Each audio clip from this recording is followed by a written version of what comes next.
I got off a shift at the restaurant I used to serve at, and I was having a drink at the bar and waiting to pick up some food to bring home. A random guy came up and started talking to me and hitting on me. I was super not interested and politely declined. I proceeded to bike back to my apartment a couple of weeks later. I was at the same restaurant with some friends. I saw the same guy and he told me that the first time he met me, he and his friend followed me home when I was biking. I tried leaving the bar as quickly as I could and I biked home. A co-worker contacted me saying that he left the bar right after I did and drove away in the direction I headed. The next time I saw the co-worker who messaged me, he said he was thankful to see me alive. When I was in middle school, me and a buddy were digging a foxhole in his backyard. The sun was going down and the hole was getting pretty deep. Then I came across this weird clump of dirt with what seemed like a black plastic bag in the mix. I took the dirt clump, which was odd because of the way it held together so well, and started breaking it apart as best I could. This dirt was different than the other dirt. Somehow, while breaking it up, I found a gold coin in it. Cool, I thought, turning it over in my hands. I was wiping the dirt off and noticed there were words on the coin. Straining to read them, I could only make out the big word in the center shadow. I stared at it for a few seconds and suddenly it clicked. I've been crumbling apart. A decomposed dog corpse, probably from the previous homeowners. I left right out of that foxhole and washed my hands for a solid 5 minutes. More gross than creepy, I suppose. But at the time, it really freaked me out. I visited Mount Vernon on a whim, and I knew where everything was. I realized I had dreamed about this place for years, and that only when I was there did I realize all those dreams were connected. I pointed out to the tour guide correctly that there used to be different furniture. There were the stone colors were off. I knew that a certain basement cellar was for storage and hurricane coverage. I identified as family members, brothers by name and paintings. Never believed in past lives before, but that was pretty odd. Edit, wow, this got more traction than I thought. To answer questions in all the dreams I'd had of the place, I was a servant, not a Washington. Lots of grueling work in the kitchen, in the garden. Confirmed with parents. I'd never been there before. Willing to explain it away with déjà vu. But do a lot of people fantasize about being an indentured servant? When I was in university, I moved into an apartment by myself and needed my internet and TV hooked up. The guy came over to hook everything up and was a little chatty, but generally seemed nice. I hate having strangers in my place, so I wasn't very chatty back and he didn't stick around. The next day I was just getting out of the shower in my apartment. Buzzer kept ringing. When I answered it, a guy was like, "Hi, I'm here from Shore. You just had TV and internet installed yesterday, and I'm here to just make sure it's all working correctly." I was just wearing a towel and was really weirded out because it was working fine and nobody had told me there was a follow-up appointment. So I lied and said, "Sorry, I have a bunch of people over right now. It's not a good time." Then I called Shore and asked if they sent someone over and they said that they did not. It really freaked me out. Paramedic. Here we were called at 2 a.m. to a little town in the hills away from our area. Someone had called with chest pain and needed an ambulance. It took us a while to get up there because the road was unsealed and weaved around the mountainside. We drove into the town and there were no lights on at all except for a phone box lit up on the street. The address was actually a little ways out of the other side of town, about 3 kilometers or so. But when we got to the street, we found no street numbers. It was very hard to see where we were going, but we soon found a shack hidden behind some trees where we think the address was. So we pulled up and knocked on the door. No answer, so I knocked again. After about a minute, a woman stepped in from the edge of the door, all dressed in white, not saying a word, and standing with her nose pressed against the screen and wide-eyed. I asked if she had called for an ambulance, and she just shook her head. I asked if anyone else had, and I could see another figure in white standing further back in the house. No lights were turned on and no one said a word. So we got back into the ambulance and kept searching. We drove to the end of the road, which ended in a property with a huge house that had about 30 windows and a yard full of old cars. No lights were on in the house. We tried to call and radio our communication center, but we were unable to get to them in any way due to the location. We drove back into the town and decided to use the phone booth to call communications about the job. We found a few coins and feeling a little creeped out. We got a hold of them. They told us they had no further information for us and to have another look around as directed. We drove back down to the road and had another look. We couldn't find anything matching the house description we were given and even had trouble finding driveways. Finally, we got all the way to the end of the street and looked up into the huge house at the end of the road. This time a single light was on in the front room, and standing, looking out away from us into darkness, was a figure all dressed in black with a huge pointed hood. We waited, terrified to see if this was the call, and he didn't move, despite us doing everything to get his attention. After what seemed like forever, my partner started to scream, and we drove as fast as we could away from the house, up the road through town and back down the curling road until we got to the highway. Both of us were shaken by the experience and didn't know what to make of it. Once we arrived back into mobile phone range, we called the communications center to explain that we couldn't find the patient despite further searches. The lady on the other end of the phone explained that they were unable to reach the caller again despite trying, and ended up tracing the call to the phone booth. We had called them from in town. I hung up the phone and we both sat silently for the ride home before my partner asked me if I believed in the devil. I told her, I don't know. I got one. Hope it isn't too late. Anyways, so about 3 years ago I was taking a year off from college and was back in my tiny hometown in the Midwest. I had a lot of friends in the area and we used to love to go out in droves. Abandoned buildings and anywhere else to shoot coons, skunks, possums, and the occasional coyote. Yes, it was a pretty redneck pastime, but we also got paid for it. One night, I think it was about late March or early April, like spring was right around the corner, but there was still snow on the ground. About 6 of us went to an old abandoned house, a decent way from town, and as we drove up to it, it looked like your average abandoned house. Tall grass all over the yard, including the driveway, broken windows, etc., etc. As we all got out of the truck, we noticed there was a female mannequin head tied by her hair on a windowsill on the 2nd story. We ignored it and started moving to the front door, which we quickly discovered was locked. Now this is where I usually like to call it and find somewhere else to go, but one of my friends just crawled through a broken window and let us in right off the bat. Something was wrong, although there was no furniture or anything else that would show a living person was occupying the house. There was also no dust. I pointed that out and was just told to stop being a bitch by my friends. We walked through the main floor and didn't find anything, and then we checked out the basement. The basement was full of mason jars, like easily 1,000 of them, probably more. I said something was definitely up and we needed to GTFO, but once again my friends told me to man up. They smashed a few of them before I convinced them to go upstairs and check that out. We climbed up back to the main floor, and then to the 2nd story when we got up to the top level. I split off from the rest of the group, pulled out a knife and cut the mannequin head down. I was looking at it in my hand when my friends called out to me and told me to check out what they found. I ran to them and found about 3 sleeping bags, some old bikes, lots of shoes, and lots of Mountain Dew bottles. Some of these bottles were frozen, some were not. This is where we all decided it was time to get out of this house. Once out of the house, we waited about pickup while we decided where to go next. But we figured no one was at the house at the time, so we would do a quick sweep of the barn and corn crib and then leave. We went to a shed quick and shined a light in it, didn't see anything, and headed for the corn crib. I'm not sure why, but I was walking alone to the crib with one friend following me by about 15 feet, and the 6 others stayed at the shed. For some reason I was getting close to the crib, but I had my eyes on my gun. I was just checking it over to make sure everything was right. When my friend shouted, "Holy shit, I just saw something move through the window on the 2nd story." He then ran up to me and I took out a flashlight and shined it at the window. I didn't see anything but a glimmer of light. Caught my eye on the main story. I shined my light into the main floor of the crib and there was blood everywhere. Just typing this and getting goosebumps all over. There was blood coming down the wall from the 2nd story all over the wall and starting to drip onto the floor. It wasn't even starting to coagulate. We got the fuck out of there ASAP. As my friends saw it from the shed they were still at. Later that year, in June or so, I told that story to a girl I liked and she didn't believe me. We ended up getting into my truck, driving to the house in the middle of the day, and I put my high beams on the crib without ever getting out of the truck. The dried blood was there, but it didn't look like any more ever came from the 2nd story. The summer after the barn next to the corn crib burned down, the sheriff department said a moonshine installment went wrong, and then people operating it fled the area. I still have no idea why there was so much blood. It wasn't mentioned in the report at all. I was 17 and working at my first job stocking items at a grocery store. Very mundane, but it allowed for some freedom. I'd had a few run-ins with random odd people, but nothing I couldn't handle. About 2 months in, I'm shelving on the lowest level in the canned food aisle and a very tall man comes to hover over me. so close his knees are touching my back.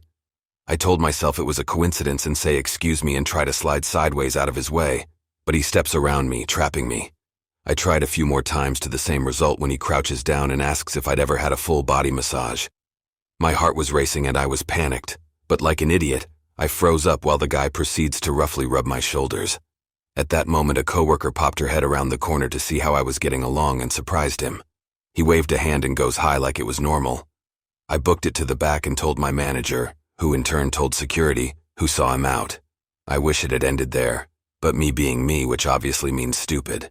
And I was going through a major grown-up/independent streak, had myself a good cry, and then refused all offers to go home for the day. I also wanted to talk to the police when they got there. A little over an hour later, still no police, and I hear a bunch of ruckus and shouting. Then someone yelled my name. I went to investigate. It was a coworker trying to tell me to get to the back, but he'd come back with a baseball bat and a Rottweiler looking for me. The pair of them quickly march over to me. All the while, the dog is snarling and he's saying how the dog likes me. He knew it would. I must be good with animals and he would finish that massage back at his place. I got pinned, but my manager, one of the best women I've ever met, somehow gets herself between me and the dog this guy's keeps. Not asking, not telling, but commanding me to pet. She stayed there holding on to me behind her back until finally the police get there. After a brief but tense standoff, he's arrested, the dog taken to the pound. I sensibly went home several months later, long enough for me to all but forgotten everything. My manager calls me into her office. She says she wanted to be there when I found out and handed me a newspaper. It took me way too long to register what was so important. The man had been arrested for murder and kidnapping. We both started crying and I went home for the day. I couldn't handle it and wound up leaving shortly after. I think the creepiest, scariest part was how calm he was during the whole thing. Even after the officers got there and his dog started losing its shit, he was just so very, very calm and normal looking, like this was a normal thing. I was in Portland, Oregon about 6 months ago for training at work. A bunch of coworkers and I went out drinking the last night we were there. They ended up going home before me, and I found myself trying to find my way home around 3:30 a.m. with a dead phone. There is a large homeless population in Portland, many of which I pass, sleeping on the sidewalk under shop entrances. At one point I come across a bus stop and what appears to be a little old woman bent over looking for something in her purse. I ask her if she knows which direction my hotel is in, and she whirls around and I notice her teeth are rotting and they look as if they were sharpened at the end, most likely from the decay. She had leathery, tanned skin, frizzy white hair, and these terrifying light blue eyes that were open as wide as they would go. She lets out a scream at the top of her lungs, not like a scared scream, but like a terrifying witch scream, and says, "Don't go down that road back there. There's a man with a knife and he's not a good person. Don't go down there. Don't go. He is bad." She just stands there wide-eyed, repeating that over and over, yelling at my face. I listened for about 5 seconds before I took off the other direction, about to shit my pants.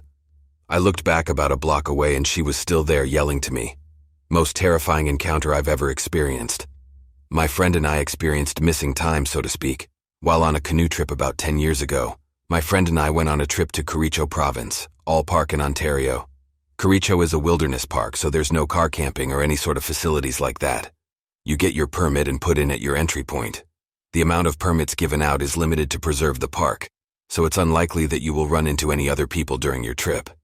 Maybe your ranger we put in at Beaver House, and our route took us south into the Boundary Waters, a wilderness park in Minnesota. We chose our route poorly and ended up having to take a grueling 8 kilometers portage. We weren't properly packed or light enough to make this portage in one go, which was a big mistake. We also overestimated ourselves and started it too late in the afternoon. I've done many portages before, but this was something else. It had it all.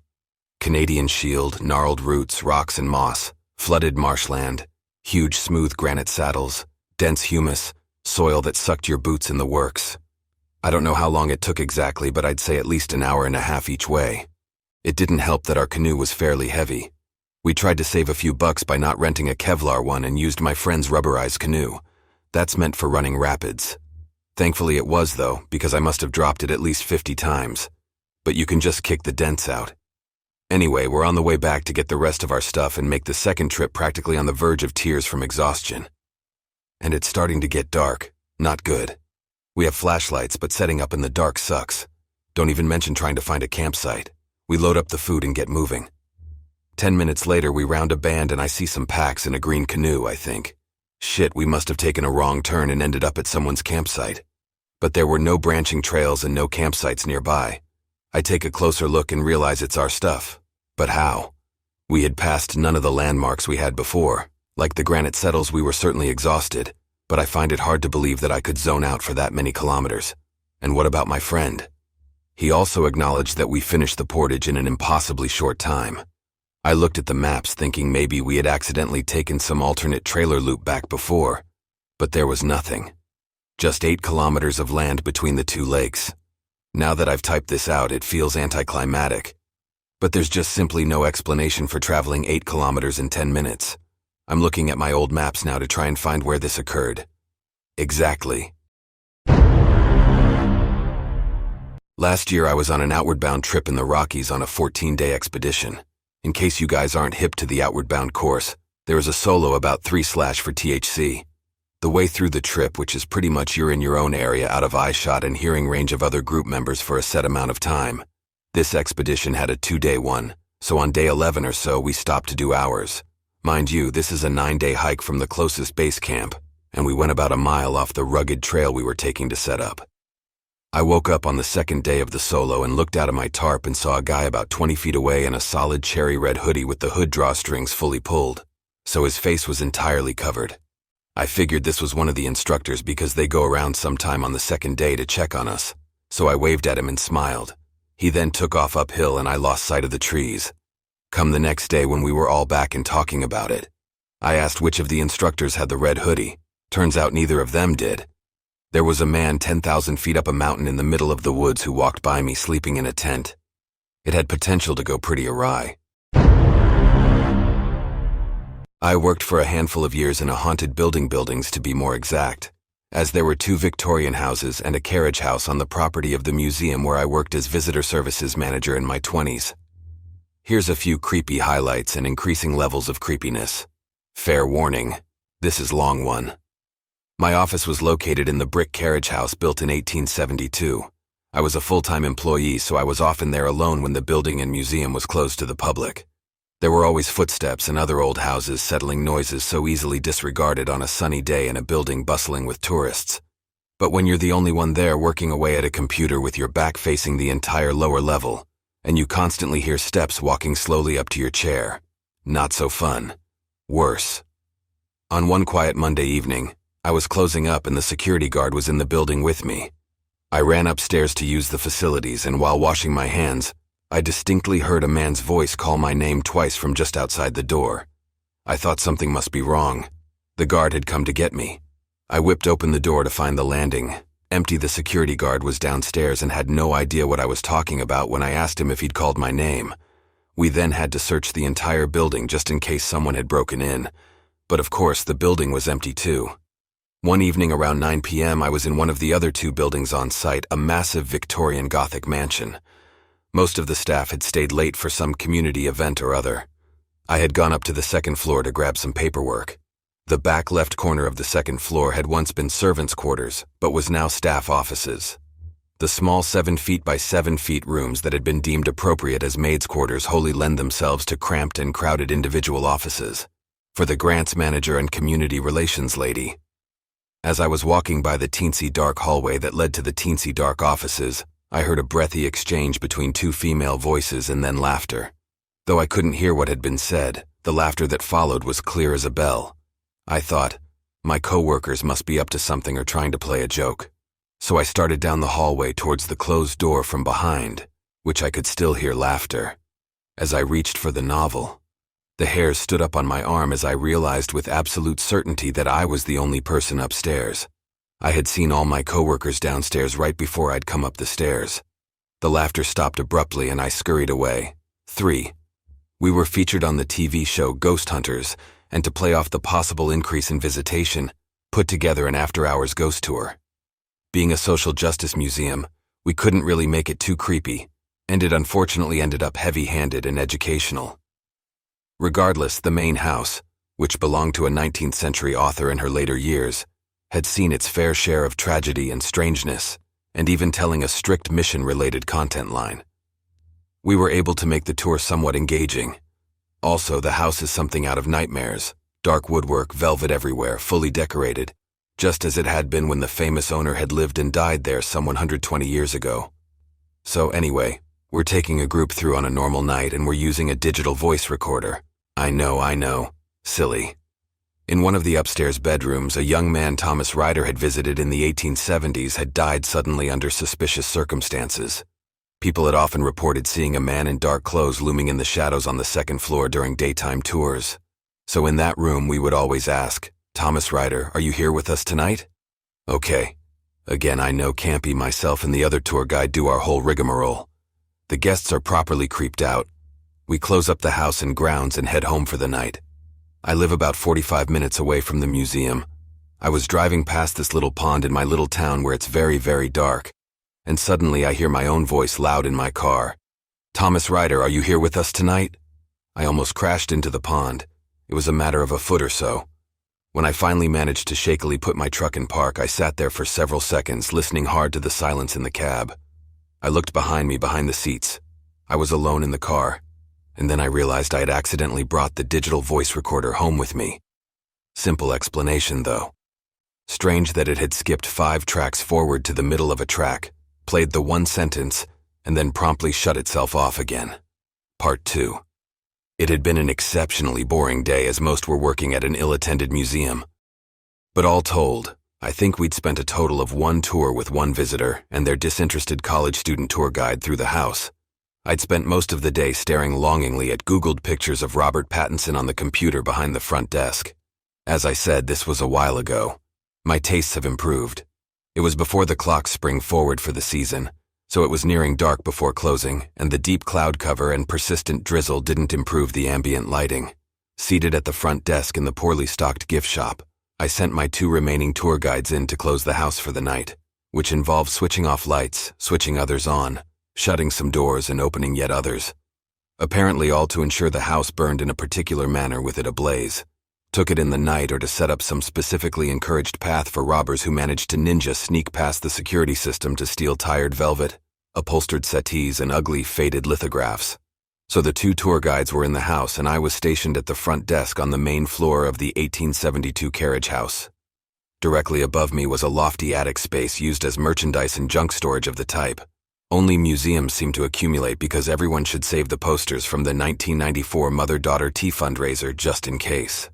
Above me and to the right was the guide break room, complete with crappy folding table and chairs, microwave and multiple boxes and crates of books, education, all material and related. Downstairs in the gift shop. On my desk was an old handset landline phone that could dial out, but could also with a press of an aptly labeled guide room button reach the room above on speakerphone so that I might call up and announce a pending tour or yell at them or sing. Though I don't think I ever did sing to the guides up there. I was just finishing up considering what color Robert Pattinson's eyes might be in candlelight when I started to hear the most disconcerting racket coming from the guide break room. It sounded very much like a person of considerable girth, lifting heavy objects, carrying them to the other side of the room, and then unceremoniously dumping them out, stopping the entire time. This continued for perhaps 30 seconds, and I recall the thought that drifted up through my confusion and irritation was, that sounds urgent. As if the person was doing whatever it was they were doing as fast as possible. Anyway, I was pissed and no one should have been up there. I called up on speakerphone and said something like, "What the hell are you doing?" And no one answered. So I went with the classic fallback of, "Hello, hello, hello, hello," and then my voice died in my throat as I listened. I could hear him slash and moving clearly through the speakerphone, picking things up, shoving things, dropping things. Then I heard it come up to the desk where the phone sat. I could hear it breathing hard and moving things on the desk, papers, maybe even the phone base. It was at that moment that I realized that not only had I seen both my tour guides leave too close the adjacent house confirming that I was indeed alone in the building, but that I could see all unlocked doors from my seat and no one had come in since their departure. I immediately radioed our aided by well-meaning security guard who happened to be standing just outside the front door of the carriage house in the misty yuckness of the evening. God knows why he wasn't inside where it was much warmer. He went straight up the stairs upon my call. I watched him march up the first set of stairs and then listened as he turned at the landing and walked up the last handful tentatively. I held my breath waiting for him to open the door and then heard no more sounds. Rod. What's up there? Rod. Which shows up there? But there was no one. He came back down the stairs looking at me a bit aimlessly, as I had insisted there was someone up there. The room had been empty and nothing had been touched, save a pile of freshly crumpled paper in the center of the table. At this point, my guides, having heard the ruckus on the radio, returned from closing the house. They swore up and down that when they'd left, nothing had been amiss, that they had not crumpled the paper. There had been a stack of neat new paper on the center of the table when they'd gone to close up. I won't lie, I was shaken by it. I grew up in old houses and have worked in the historical field my entire adult life, so I've encountered a few odd and inexplicable things over the years. But this was much scarier. After we'd finished closing up the visitor center for the day, I knew I would be returning to an empty house, and that thought was too much to bear. I instead sat in the parking lot of the local grocery store until my husband finished work. I have no idea what I heard up in that room. Who walked up to the phone and was so frantically moving unseen objects? But I know with absolute certainty that it was not good, and that it was angry. The oral history that had passed down from God to guide for generations of museum employees spoke of a young man, a stable hand, who had hanged himself in the building at the end of 19th century. But most museums have a story like that, and it's likely not true. Whatever this was, I sincerely hope I don't meet it again.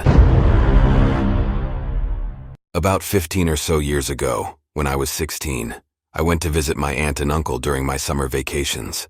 They used to live with my family when I was growing up, but had moved to a small hill station when I was 12. Their house, along with others in the community, was at the foothills of the mountain, while the downtown was about 10 cm away, reachable from their house by crossing a bridge over a river.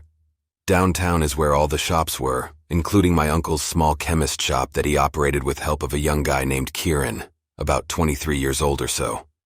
I used to hang out with him whenever I was at the shop. Pretty talkative and friendly guy, and lived close to my uncle's house. One afternoon, my head asked me to go to the downtown to grab a few things from the local shops there. She asked me to take the spare scooter that was at their house, thrilled with the idea of driving. I took the scooter across the bridge, got into downtown, went to a couple of shops and got the stuff. On the way back, I see Kieran walking towards the direction of the bridge. It would have been about 5 p.m. or so at that time, and I assumed that he had left early to go home that day. My uncle would shut his shop by 7:30 p.m.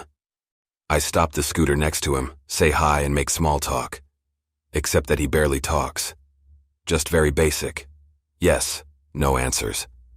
After 10 minutes or so, I eventually ask him if he is heading home and he says yes. I offer to give him a ride to his place and he accepts, sits behind me on the scooter and off we go. It's about 5:30 p.m. by now, and light had faded fast. The street lamps were on. By the time I reached the bridge around the middle of the bridge, I start feeling extreme, cold teeth chattering cold. But by the time I get to the other end, I am all okay. So I look back, asking Kieran if he felt that cold as well. Except he is not there. I stopped the scooter right away and looked back. He simply is not there. Vanished into thin air. I know he couldn't have gotten off the scooter when we were crossing the bridge. Just not physically possible to get off the scooter. While it is being driven, sitting at the back seat, my mind could not comprehend what had happened. And in a daze, I drove the scooter back home, but didn't tell my aunt about the incident. I wasn't sure what had happened. Later that evening, after my uncle came back home, I asked him about Kieran. Found out no one had seen Kieran for 2 days. He hadn't come to the shop or gone back to his home. It's been 15 years and Kieran has not been found. I do not know who I met that evening, who sat behind me on the scooter, who drove with me halfway through to the bridge to simply disappear.